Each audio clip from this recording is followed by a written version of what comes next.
watching Fox 13's Good Day Tampa Bay.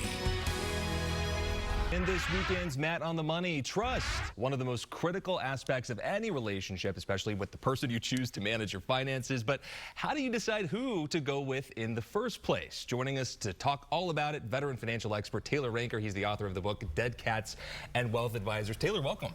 Morning. I'm curious to know about the title of this book, Dead Cats and Wealth Advisors. Explain the significance there. So number one, no cats were harmed in the writing of the book. Let's be clear about that. Two, my grandmother, it's an old Pennsylvania Dutch saying, she used to say, you can't swing a dead cat without hitting an attorney or an insurance agent. So I just had expanded it. My industry deserves it. It's a little derogatory. Yeah, it's a sharp look at the industry. Yep. What prompted you to kind of share these insights with readers? Am I allowed to say I was pissed off on TV? I watched the industry for 36 years, and it serves itself too much, and it does not serve the clients enough. So what are some of the myths and lies that you believe investors are hearing from advisors? I think it's more of a mindset, so they don't realize that oftentimes the financial advisor is really the drug rep. They're the pharmaceutical rep. They have a drug they must offer you so many times before they can actually give you advice. Would you go and have your doctor do a surgery if you found out they were really pushing a particular heart drug? No, and so what I'm taking away from this too is that, you know, oftentimes there's something for them to gain from your portfolio. Absolutely. When we're looking for a financial advisor, that's your nest egg, you've worked your whole life to accumulate these life savings, you want to have a comfortable retirement. Yep. I believe we've got 3 questions we'll put up on the screen. The questions you want to ask when deciding whether to go with a financial advisor, what are those questions?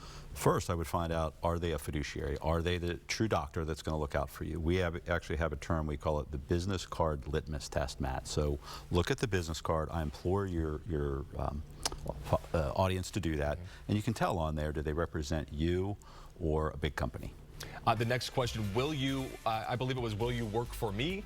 Let's put the graphic back up on the screen. I want to make sure we get this correct. Will you educate me? What's the significance of that? Yeah, so they should have a process, part of that, and there'll be a delineated process. So here's how it's going to look. We're going to meet X amount of times a year. Here's what we're going to do. And they should be able to tell you, we're going to educate you about what is a Roth IRA versus a 401k, what is a stock versus a bond, basics, and sometimes more complex, but they should be teaching you just like your doctor should be teaching you. Right, so it's a true partnership. The final question here, what is their planning process and does your advisor educate you? Again, that just goes along with making sure that they can inform you. Right, the industry best practices, for example, in our practice, we have something spelled out. It's called the Wealth Management Consultative Process. Okay. So if you're to retain us, here you go, Matt. Here's what it's going to look like. Here's how often we're going to meet.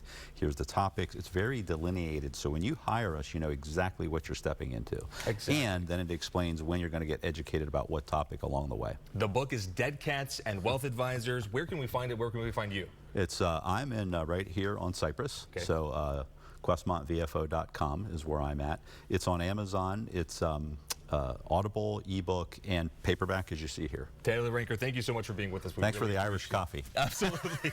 We'll be right back after a quick break.